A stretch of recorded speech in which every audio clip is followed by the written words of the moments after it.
This is Mansi Bhatti in association with Tarun Publications. So in the previous lectures, we have discussed about speed, velocity, acceleration, retardation, different cases related to average velocities, and which was very useful for numerical purpose. So in today's class, we will discuss about equations of motion, and we will derive this equation of motion by the graphical method. So let us start today's topic, that is equation of motion. Equation of motion को समझने के लिए सबसे पहली चीज हमारे पास में क्या होनी चाहिए कि मैं आपको एक चीज बताती हूँ कि किसी भी ऑब्जेक्ट का या पार्टिकल का मोशन डिराइव करने के लिए हमारे पास में डिफरेंट पैरामीटर्स का होना जरूरी है। वो पैरामीटर्स को हमने हमारे प्रीवियस वीडियोस के अंदर स्टडी किया है। अभी तक आपने वो वीडियोस नहीं देखे हैं तो डिस्क्रिप्शन बॉक्स में दिए गए लिंक पे जाके क्लिक करें और उन वीडियोस को जरूर देखें। And please don't forget to subscribe our channel turn off applications. So यहाँ पे क्या हो रहा है, किसी भी ऑब्जेक्ट को के मोशन को डिफाइन करने के लिए हमारे पास में डिफरेंट पैरामीटर्स होते हैं। जैसे हमने क्या पढ़ा था, distance, displacement, speed, velocity, acceleration, ये सारी चीजें हमने पहले वाले वीडियोस में स्टडी करी थी।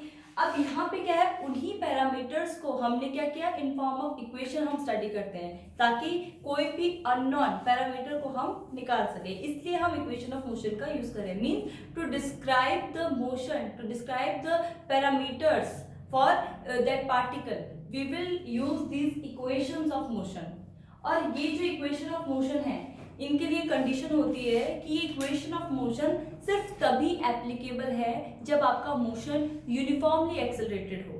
That means your acceleration must be constant, और एक्सेलरेशन कांस्टेंट होने की सिचुएशन में ही आप इक्वेशन ऑफ मोशन को यूज कर सकते हैं। ठीक है, तो ये चीज आपको क्वेश्चन की लैंग्वेज में गिवन होती है, whether the motion is uniformly accelerated और नॉट। ठीक है, उसके बाद में हम इनको डिराइव करेंगे। तो मैंने यहाँ पे 4 इक्वेशन ऑफ मोशन लिखे हुए हैं। ठीक है, जनरली अगर हम लोअर क्लासेस की बात करें तो उसके अंदर हम सिर्फ 3 इक्वेशन ऑफ मोशन पढ़ते हैं। ठीक है, फर्स्ट, सेकंड एंड थर्ड, यही इनका ऑर्डर होता है, इसी तरीके से हम इनको पढ़ते हैं। मैं आपको बताती हूँ एक एक करके। जो फर्स्ट इक्वेशन ऑफ मोशन है, this is the relation between final velocity, initial velocity, acceleration and time. जो फर्स्ट इक्वेशन है, that is v equals to u plus at। अब हम इन इक्वेशन ऑफ मोशन के जो पैरामीटर्स है उसको define कर देते हैं कि यहाँ पे क्या चीज किसको डिनोट कर रही है। तो simply we are writing for the sake of simplicity, v stands for final velocity, अंतिम वेग जिसे हम बोलते हैं, it is final speed, final velocity. जो u होता है, इट स्टैंड फॉर, ये जो u है, and this u stands for initial velocity. इसके बाद में हम पढ़ रहे हैं a stands for acceleration, t stands for time taken, and s is the displacement और द डिस्टेंस कवर्ड। ये है इसके पैरामीटर्स जो हम इक्वेशन ऑफ मोशन के अंदर यूज करते हैं। After that we see the first equation v equals to u plus at।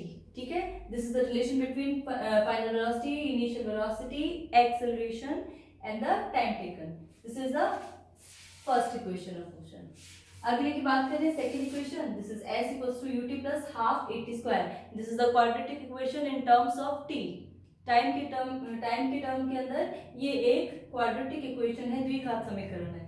और इससे हम क्या निकाल सकते हैं, s की वैल्यू, दैट इज डिस्प्लेसमेंट और द डिस्टेंस कवर्ड। उसके बाद में जो थर्ड इक्वेशन है वो क्या रहेगा हमारा, v square minus u square equals to 2as। यहाँ पे टाइम की टर्म नहीं है, बिना टाइम के हमारे पास में एक और इक्वेशन आती है जो कि v square minus u square equals to 2as। ये जो 3 इक्वेशन है ये हम जनरली स्टडी करते हैं। ठीक है, फोर्थ इक्वेशन है, it is the special case, you can say. कुछ क्वेश्चंस के अंदर हम निकालते हैं लोअर क्लासेस में, हालांकि आप इस इक्वेशन से इंट्रोड्यूस नहीं होते हैं, but still it is very useful for the numerical purpose. तो fourth equation is S nth, means nth time के अंदर कितना डिस्प्लेसमेंट कवर किया। सपोज आपको बोल रहे हैं कि कोई 10 मिनट में कितना डिस्टेंस कवर करेगा, 5 मिनट के अंदर कितना डिस्टेंस कवर करेगा, 1 घंटे बाद कितना डिस्टेंस कवर करेगा। दिस काइंड ऑफ क्वेश्चन जब हम निकालेंगे तो उसके लिए हमारे पास में ये जो इसका डायरेक्ट इक्वेशन है जिससे हम ये वैल्यू को निकाल सकते हैं, S N that is equal to u plus a/2 in the bracket 2n minus 1। here n is the integer, यहाँ पे n की वैल्यू जो है इंटीजर है। ठीक है, 1 2 3 4 5 जितने भी, तो अप टू n। तो दिस इज द टाइम, कितने टाइम तक, कि 5 मिनट में, 6 मिनट में, 10 मिनट में, 15 मिनट में, तो this is the value for n, ठीक है। हियर तो S N means the distance और displacement in nth second, nth second में कितना डिस्टेंस उसने कवर किया। तो ये जो सारी क्वेश्चंस है these are interrelated, interconnected, ठीक है।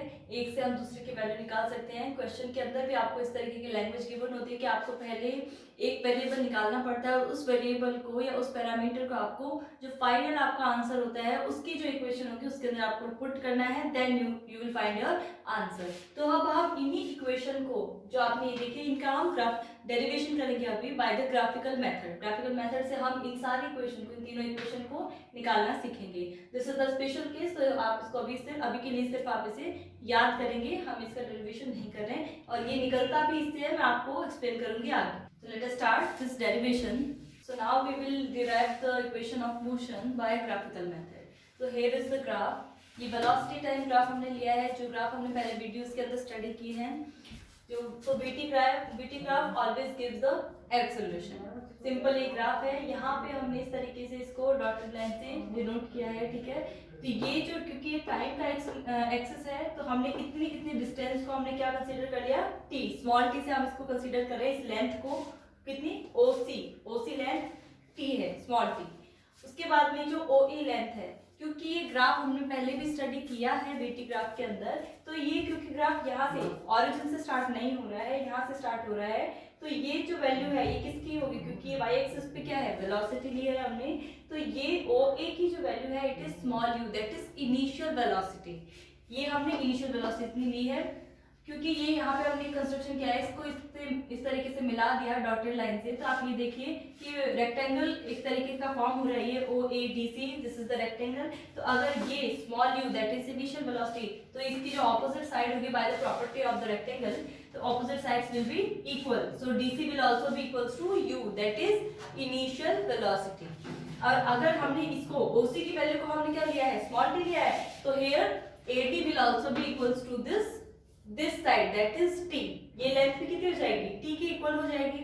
अब देखिए यहाँ पे कि यहाँ पे हम क्या मान के चलते हैं, BC, दिस इज द, क्योंकि हमने इक्वेशन, हमारा जो मोशन लिया है वो B तक लिया है, A से B तक है, ठीक है। तो इस B पॉइंट से जो फाइनल, मतलब ये क्या है, फाइनल पॉइंट है, इस फाइनल पॉइंट से हमने यहाँ से इसको C से मिला दिया, that means this value is parallel to this y axis, velocity के एक्सिस के पैरेलल है। इसका मतलब ये वैल्यू किसकी हो गई, वेलोसिटी की वैल्यू हो गई। तो ये जो velocity it is the final velocity, BC जो लेंथ आ गई वो कितनी आ गई, final velocity v, capital V या स्मॉल v, जिससे v से डिनोट करते हैं हम फाइनल वेलोसिटी को। अब हमें क्या निकालना है, हमें निकालना है first equation of motion. First equation of motion हमें पता है ऑलरेडी, हम पहले लिख लेते हैं इसको। जो हमारा फर्स्ट इक्वेशन ऑफ मोशन था वो था v equals to u plus AT। हमें ये चीज फाइंड आउट करनी है। अब कैसे निकालेंगे, हम लिख के देखते हैं यहाँ पे, according to this graph what we see. आप लैंग्वेज लिखना चाहे तो जैसे मैं बोल रही हूँ उस तरीके से आप इसको लिख सकते हैं, ठीक है। We are supposing we are taking this value BC will be equals to, it is the final velocity which is equals to v. Now what we can write, we can divide this BC, we can write it as BD plus DC। इस तरीके से हम इसको split करके लिख सकते हैं। We know this it is the sum of BD plus DC। Total length कितनी हो गई, V के इक्वल हो गई।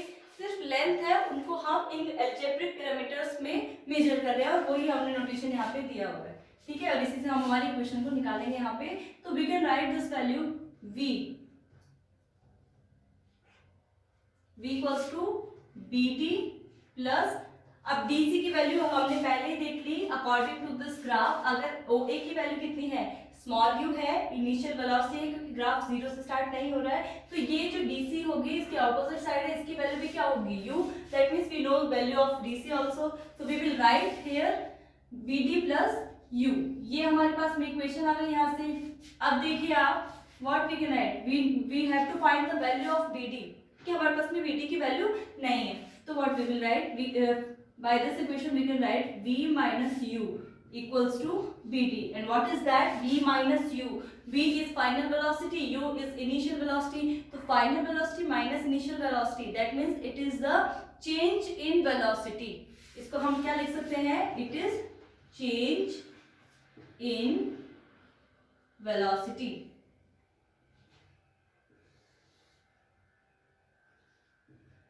Simply you can write v, ठीक है। अब देखिए फॉर वैल्यू ऑफ b, अब bd की वैल्यू को हम कैसे फाइंड आउट करेंगे, by this graph we have to look at this graph. bd की वैल्यू, अब इस इक्वेशन, ये जो ट्रायंगल देखिए यहाँ पे ट्रायंगल फॉर्म हो रहा है, इट इज abd। तो ट्रायंगल abd कैसा ट्रायंगल है, it is the right angle triangle, ठीक है, समकोण त्रिभुज है ये।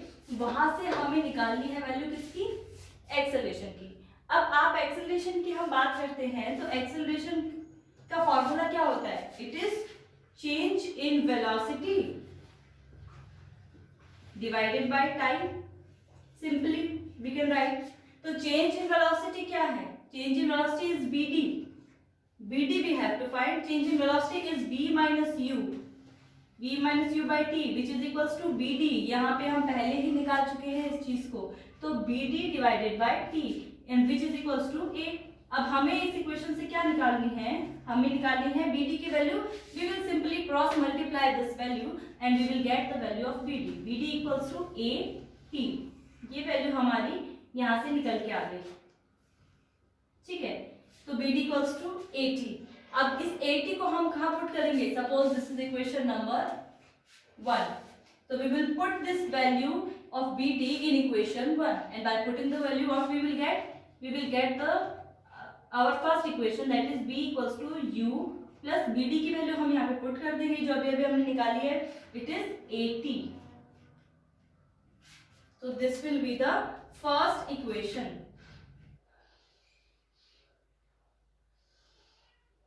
आप नाम दीजिए suppose equation A। This is the first equation of motion by this graphical method। Now we will derive our second equation by this graph।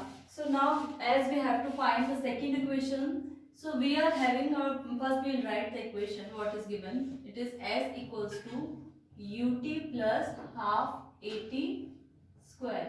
ये इक्वेशन हमें अभी निकालनी है बाय दिस ग्राफ। तो हम कैसे निकालेंगे, वेरी फर्स्ट थिंग मैं आपको एक चीज बताती हूँ, क्या कि कोई भी अगर हम दिखा रहे हैं, कभी हम जो डिस्टेंस कवर्ड या डिस्प्लेसमेंट होता है that is always found out by the graph under the, sorry area under the graph. मतलब कैसे हुआ कि जो भी यहाँ पे ग्राफ क्या है, ये जो ए बी लाइन है, क्योंकि ये वीटी ग्राफ है, वीटी ग्राफ हमेशा एक्सेलरेशन को शो करते हैं। तो ये जो लाइन है ए बी, इसके नीचे का जितना भी एरिया होगा, सपोज आपको इस तरीके से, अपन ज्यादा हाईलाइट नहीं कर रहे इसको, ये पूरा जो एरिया है, this area shows the distance covered और द डिस्प्लेसमेंट कवर। कौन सा area, area under this A B. अब हम यहाँ पे इसको दो तरीके से लेंगे, उससे हम दो अलग अलग इक्वेशन निकालेंगे, सेकंड भी और थर्ड इक्वेशन भी। पहले हम सेकंड इक्वेशन निकाल रहे हैं, तो हम देखते हैं कि उसको हम कैसे निकाल सकते हैं। तो आप देखिए कि अंडर दिस ग्राफ कौन कौन सा क्या शेप यहाँ पे बन रही है। First is the right angle triangle A B D and second is the rectangle, एक आयत बन रहा है और एक समकोण त्रिभुज यहाँ पे फॉर्म हो रहा है। तो it is, so we can write it as area under the graph। ये चीज आपको याद रखनी है जब भी आप ये डेरिवेशन करें। सिर्फ ये एक लाइन से आपकी दो इक्वेशन सेकंड और थर्ड दोनों निकल जाएंगी। Area under the graph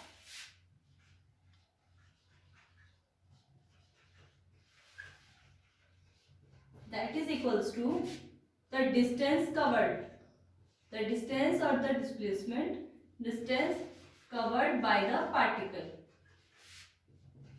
by the particle। अब इस चीज को हम कैसे लिख सकते हैं, distance covered by the particle, what we can write, it is denoted by s, so we will write s equals to, now area under the graph we can write it as area of right angle triangle ABD plus area of the rectangle OADC। अब इन दोनों का area का हम सम कर दें, ये total area हो गया अंडर दिस ग्राफ। तो हम किस तरीके से निकाल सकते हैं, राइट एंगल ट्राइंगल के एरिया निकालने का जो फॉर्मूला है, समकोण त्रिभुज के क्षेत्रफल का सूत्र क्या होता है, it is half into base into height, half into base into height plus area of rectangle length into breadth, so we can write it as L into B। ठीक है। तो क्या है यहाँ पे, हम इस ट्रायंगल की बात करते हैं ABD। तो यहाँ पे हम देख रहे हैं base is 80 multiply by BD। ठीक है, तो BD की वैल्यू हमने इक्वेशन फर्स्ट के अंदर ऑलरेडी निकाल ली थी, तो हमारे पास में BD की वैल्यू भी आ गई, दैट इज 80। ठीक है, जो हमने वहां पे निकाली थी। तो we can write it as half into AD multiply by BD plus L into B। तो L और B कितना है, OA। We can write it as, आप ये चीज ले सकते हैं या ये, दैट विल बी सेम। तो OA मल्टीप्लाई बाय OC, ये किसका एरिया हो गया, रेक्टेंगल का एरिया हो गया। Now we will put this value half into AD की वैल्यू कितनी है T और BD की वैल्यू थी 80 plus length into breadth, it is U multiply by T। ये किसके इक्वल आ रही है, ये सारी इक्वेशन S के इक्वल आ रही है। ठीक है, तो अगर हम इसका फाइनल रिजल्ट निकालते हैं, ठीक है, इसको प्रॉपर मैनर में अगर लिखते हैं, रीअरेंज करते हैं, after that we can write it as S equals to हम इसको आगे लिख सकते हैं UT plus half 80 square. This is the second equation of motion by graphical method. We can give the name equation B। Suppose this is equation B। तो यहाँ से हम इसको रीअरेंज किया and after rearranging we can write it as S equals to UT plus half 80 square. ये हमारा आ गया second equation of motion. इसी फॉर्मूला से अब हम क्या निकालेंगे, हमारा थर्ड इक्वेशन ऑफ मोशन में निकालेंगे। ठीक है, बहुत इजी है, बिल्कुल कंफ्यूज होने की जरूरत नहीं है। बहुत से बच्चे इसके अंदर कंफ्यूज हो जाते हैं कि कैसे लिखें, क्या लिखना है। जो हम करते जा रहे हैं, सबसे पहले चीज, जो बोर्ड के स्टूडेंट्स है या जो स्कूल्स में पढ़ रहे हैं, वो बच्चे इस चीज के लिए स्पेशल ध्यान दे सकते हैं कि हमने जो ग्राफ जिस तरीके से बनाया है उसका डिस्क्रिप्शन हमको लिखना होता है। जो भी आपने प्रॉपरली, हमें क्या करना था, वेल लेबल डायग्राम बनाना होता है, किसके नोटेशन क्या है वो हम लिख देंगे, और क्या प्रोसेस हम करें, जिस तरीके से लिखते जाएंगे और उसको हम इस तरीके से डिराइव करेंगे। तो कोई भी derivation, it is very easy derivation, कैसे हम इस तरीके से इसको कर सकते हैं। अगली इक्वेशन देखते हैं। अब थर्ड इक्वेशन कैसे निकलेगी, सेम फॉर्मूला से हम थर्ड इक्वेशन को निकालेंगे। ठीक है, अब आप देखिए वही चीज, area under this graph, distance covered by the particle, both are equal. तो distance covered by the particle हमने S से डिनोट कर रहे हैं उसको। और अब हम क्या देख रहे हैं कि पहले हमने क्या लिया था, area of this triangle plus area of this rectangle. अब अगर हम इसको एक ही एरिया मान के लिखें, एक ही, ये आप लाइन बीच में से हटा दीजिए सपोज, तो हमारे पास में एक ये पूरा का पूरा एक शेप बनता है OABC। ठीक है, area of this, area of OABC, and what is this OABC? It is a trapezium, एक समचतुर्भुज है। ठीक है, it is a trapezium, so we can write it as area of trapezium OABC। इसको हमने कंबाइंड फॉर्म में इस तरीके से लिख दिया। अब देखिए एरिया ऑफ ट्रेपेजियम क्या होता है, it is half into sum of parallel sides multiply by height. ठीक है, समांतर, हाफ इंटू समांतर भुजाओं का योग और गुणा में ऊंचाई। तो इसको हम इस तरीके से लिख सकते हैं, half into, we can write it as half into sum of parallel sides multiply by height. अब यहाँ पे देखिए पैरेलल साइड्स कौन से, आपको वाई एक्सिस जो है वो पैरेलल दिख रहा है इन दिस ट्रेपेजियम OABC। तो OA and BC both are parallel. OA की वैल्यू हमें पता है, it is small u, BC की वैल्यू हमें पता है, it is small v, initial velocity and final velocity. So what we can write, हमारे पास में इस वैल्यू, इस साइड्स की वैल्यू जो है वो क्या है, sum of parallel side, that is u plus v, we can write it as. And height is, ये जो है इनके बीच में, दिस विल बी हाइट। तो हम यहाँ पे क्या रखेंगे, कितनी हो गई ये t। अब देखिए यहाँ पे s equals to half u plus v multiply by t। अब इस t की जो वैल्यू, क्योंकि हमने जो थर्ड इक्वेशन लिखी थी, यहाँ पे हम इसको मैं चेंज करती हूँ, हमको थर्ड इक्वेशन निकालनी थी, तो वो जो थर्ड इक्वेशन थी वो क्या थी, तो third equation was b square minus u square equals to 2as, ये थर्ड इक्वेशन थी। अब यहाँ पे हमारे पास में टाइम की कोई भी टर्म नहीं है, ठीक है, और हमने फॉर्मूले के अकॉर्डिंग क्या है, t के टर्म में लिया है, तो हम क्या करेंगे, t की टर्म को एलिमिनेट करेंगे। कहाँ से एलिमिनेट करेंगे, जो हमने फर्स्ट इक्वेशन पढ़ी, क्योंकि मैंने आपको पहले बताया था कि तीनों इक्वेशंस क्या है, इंटर रिलेटेड है, इंटर कनेक्टेड है, एक की वैल्यू हम दूसरे में यूज करेंगे। तो यहाँ पे देखिए, जो by first equation what we can write, हम इसको अलग से लिखते हैं, बाय इक्वेशन 1। हमने उसको ए नाम दिया था, तो I am writing here a. Equation, first equation of motion से हम इसकी वैल्यू जब निकालते हैं v equals to u plus a t, and from here we can find the value of t, that is v minus u divided by a। ये value किसकी आई? t की। अब इस वैल्यू को हम यहाँ पे पुट करेंगे, तो what we get, half multiply by u plus v multiply by this value v minus u divided by a। अब ये क्योंकि सम के अंदर है, तो we can write it as v plus u as well, both are same thing. u plus v और u plus v और v plus u both are same thing, so what we can write, half v plus u, v minus u and multiply by a, और here is the s। अब इसको हम क्या करेंगे, cross multiply कर देंगे, तो what we will get, 2as and it is, अब देखिए ये जो v प्लस u और v माइनस यू है, ये मैथमेटिक्स के अंदर आपने एक फॉर्मूला इसका पढ़ा होगा, बहुत ही बेसिक फॉर्मूला है जो आप वहां पे पढ़ते हैं मैथमेटिक्स के अंदर, A square minus B square, it is equals to A plus B A minus B. बिल्कुल वैसा ही फॉर्मूला यहाँ पे फॉर्म हो रहा है, तो इस v plus u, v minus u को हम क्या लिख सकते हैं, v square minus B square, by this formula which you use in mathematics. So we can write it as v square minus u square, ठीक है। After rearranging, what we get our next equation, the third equation of motion, so which is v square minus u square equals to 2as.